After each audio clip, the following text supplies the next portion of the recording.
আসসালামু আলাইকুম। আমি doctor Sakib Ahmed, orthopaedics, trauma and tumour consultant হিসেবে 14 গ্রাম ধরকরা র্যাক্স ডায়াগনস্টিক সেন্টারে প্রতি সোমবার বিকাল 5টা থেকে রাত 8টা পর্যন্ত চেম্বার করতেছি। আজকে আমি আপনাদের কিশোরের শর্ট লেগ ব্যাক স্ল্যাপ কীভাবে দিতে হয় বা শর্ট লেগ কাস্ট কীভাবে আমরা দিয়ে থাকি সেটি দেখাবো। এই ছেলেটি ফুটবল খেলতে যে ব্যথা পায় এবং ব্যথা পাওয়ার পরে তার অ্যাঙ্কেল জয়েন্টটা অনেক বেশি ফুলে যায়। তো আমার কাছে আসার পরে আমি এক্সরে করি। এক্সরে করার পরে দেখা যায় তার physeal injury of distal tibia fibula হয়েছে, অর্থাৎ অ্যাঙ্কেল জয়েন্টের উপরে যে বোনসটা থাকে টিবিয়া এবং ফিবুলা, তার যে লোয়ার এন্ডে ওই লোয়ার এন্ডের যে গ্রোথ প্লেট থাকে অর্থাৎ বৃদ্ধি রেখা থাকে, ওর ওই বৃদ্ধি রেখাতে ইনজুরি হয়েছে। বাচ্চাদের ক্ষেত্রে বা কিশোরদের ক্ষেত্রে যাদের আসলে এখনও ফাইসিস বা গ্রোথ প্লেট পুরোপুরি জোড়া লাগে না, সেই ক্ষেত্রে তাদের এখানে ফ্র্যাকচার হলেও আমরা আসলে ফাইশিয়াল ইনজুরি বলে থাকি, যেটা আমাদের বইয়ের ভাষায়, কিন্তু আসলে ফাইশিয়াল ইনজুরিও ওয়ান টাইপ অফ ফ্র্যাকচার। তো ওর এই প্লাস্টারটা আমরা 3 সপ্তাহ রেখে দিব। 3 সপ্তাহ পরে ইনশাল্লাহ ওকে আমরা এক্সারসাইজ দিব, ইনশাল্লাহ ও সম্পূর্ণরূপে ভালো হয়ে যাবে। তো চলুন শর্ট লেগ ব্যাক স্ল্যাপ কীভাবে দিই আমরা দেখে আসি।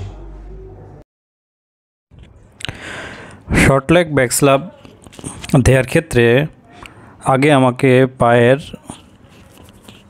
মাপটা ঠিকমতো নিতে হবে। তো শর্ট লেগ ব্যাক স্ল্যাপে আমরা পায়ের টিবিয়াল টিউবারসিটি থেকে নাকল পর্যন্ত পায়ের মাপটা নিই।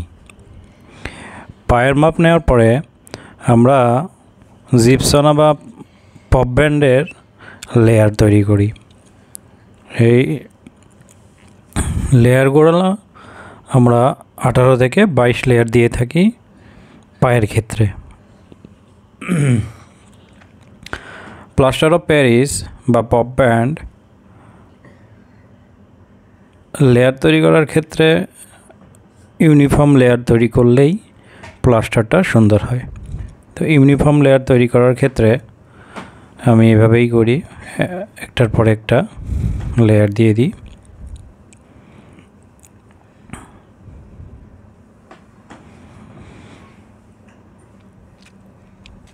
পপ ব্যান্ড মূলত ক্যালসিয়াম হেমিহাইড্রেট ক্যালসিয়াম সালফেট এবং এর মধ্যে একটু কটন দিয়ে এটাকে তৈরি করা হয়। তো প্লাস্টারটা আমরা পানিতে যখন ভিজাই তখন এটা পানি অ্যাবজর্ব করে এবং এটা হাইড্রেশন হয়ে যায় এবং এটি নরম হয়ে যায়। তো প্লাস্টার করার ক্ষেত্রে আমরা প্রথমে রিডাকশন করি। যদি ওর ফ্র্যাকচার ফ্র্যাগমেন্ট ভালোই ছিল, তবে অনেকটা ফলাস ছিল আর মিডিয়াল সাইডে একটু ডিসপ্লেসমেন্ট ছিল, এই কারণে আমি একটু চাপ দিয়ে ঠিকমতো বসাই দিই। প্লাস্টার করার ক্ষেত্রে একটা জিনিস সবসময় মনে রাখতে হবে যে সেকেন্ড টো অবশ্যই প্যাটেলা বরাবর থাকবে। এটা আমাকে সবসময় মনে রাখতে হবে। শর্ট লেগ ব্যাক স্ল্যাপ বা শর্ট লেগ ফুল প্লাস্টার করার সময় পায়ের পজিশনটার সেকেন্ড টোটা অবশ্যই প্যাটেলা বরাবর থাকবে। তো প্লাস্টারের প্রথমে আমরা রোল ব্যান্ডেজ পেঁচাই, প্রথমে সার্কুলার, এরপরে স্পাইরাল, জয়েন্টে এসে ফিগার অফ 8। আমাকে একটা জিনিস সবসময় খেয়াল করতে হবে যে জয়েন্টে কিন্তু আমাকে অবশ্যই ডাবল প্যাডিং করতে হবে এবং জয়েন্টে আমরা ফিগার অফ 8 ভাবে পেঁচাই। দেখেন, একবার এদিক দিয়ে দিয়ে আর একবার ওই দিক দিয়ে দিব। অন্যান্য জায়গার থেকে জয়েন্টে অবশ্যই আমাকে বেশি পরিমাণ কটন দিতে হবে, কেননা জয়েন্টের বোনসের উপরে যে হাড্ডি উপরে যে চামড়াটা থাকে, এই চামড়াটা খুব পাতলা থাকে এবং এখানেই প্লাস্টার সোর হয়ে চামড়াটা নষ্ট হয়ে যাওয়ার সম্ভাবনা থাকে। এই জন্য এখানেই আমাকে বেশি প্যাডিং করতে হবে। এরপরে আমি জিপসনা বা পপ ব্যান্ড পানিতে ভিজিয়ে এটাকে নরম করে নিব। এরপরে পানিটাকে এক্সকুইজ করে নিব। পানিটাকে এক্সকুইজ করার পরে আমি প্লাস্টারটা বসাবো এবং আস্তে আস্তে মোল্ডিং করব।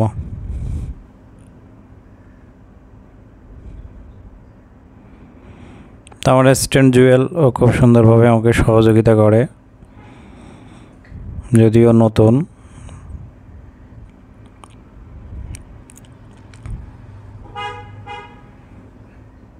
ভালো মতো স্কুইজ করলে প্লাস্টার করার সময় প্লাস্টারটা হার্ডেনিং খুব দ্রুত হয়।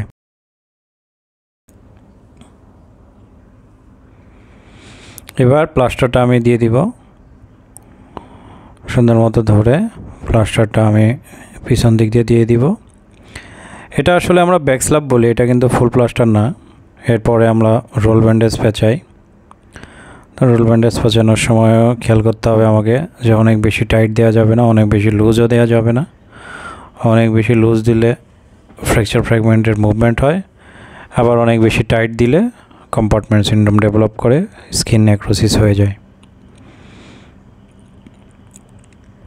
আমাদের এদিকে আসলে রোল ব্যান্ডেজটা পুরোপুরি লম্বা এবং বড় পাওয়া যায় না। এই রোল ব্যান্ডেজগুলো দিয়ে পেঁচাইতে আসলেই খুব কষ্ট হয় আমাদের। অনেক সময় দেখা যায় যে মাজা ব্যথা হয়ে যায়। তো আসলে আমরা যারা পেরিফেরিতে কাজ করি, আমাদের আসলেই অনেক কষ্ট করেই রোগীদেরকে চিকিৎসা দিতে হয়। তো প্লাস্টার আমি সুন্দর মতো পজিশন করে দিই এবং প্লাস্টারটা খুব বেশি টাইট দিব না, কেননা ওর পায়ে অনেক বেশি ফোলা ছিল।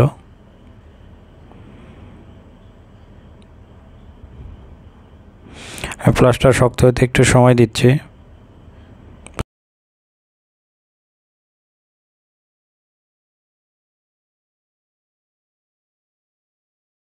রোল ব্যান্ডেজ পেঁচানোর ক্ষেত্রে অবশ্যই খেয়াল করতে হবে যেন আমার সার্কুলার, তারপরে স্পাইরাল এবং জয়েন্টে ফিগার অফ 8। টাইট দেওয়ার ক্ষেত্রে আমরা ইন্টারলকিং দিয়ে থাকি, এরপরে আবার রিভার্স স্পাইরাল দিয়ে দিই।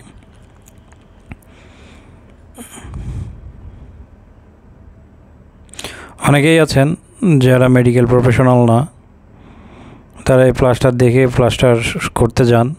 তো এই ভুলটা কখনো করবেন না, কেননা এগুলো করতে কিন্তু অনেক দক্ষতার ব্যাপার থাকে।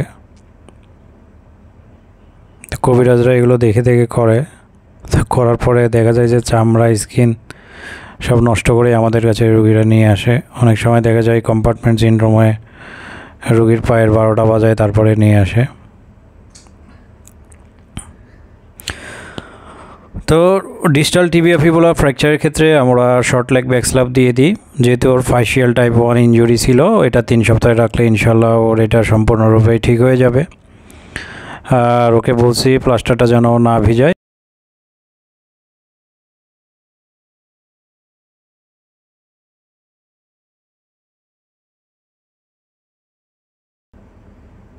দেখুন, রোল ব্যান্ডেজগুলো এতই খারাপ যে পেঁচাইতে আসলেই খুব কষ্ট হয়, অনেক সময় লাগে এবং মাজাও ব্যথা হয়ে যায়।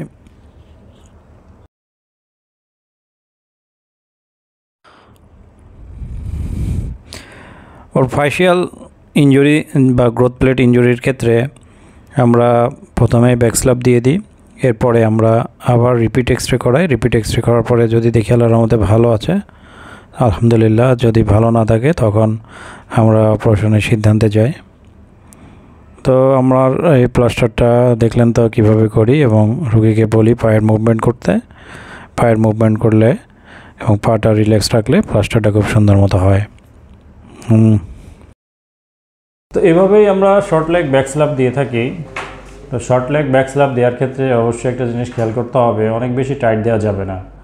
যদি অনেক বেশি টাইট দিয়ে দেন সেক্ষেত্রে কিন্তু পায়ের ব্লাড সার্কুলেশন কমে যায় এবং কম্পার্টমেন্ট সিনড্রোম ডেভেলপ করে।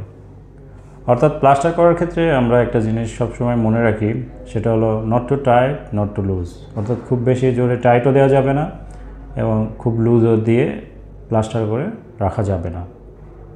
যদি লুজ দেন তাহলে ফ্র্যাকচার ফ্র্যাগমেন্ট সরে যাবে, আর যদি অতিরিক্ত টাইট দেন ব্লাড সার্কুলেশন বন্ধ হয়ে কম্পার্টমেন্ট সিনড্রোম ডেভেলপ করবে।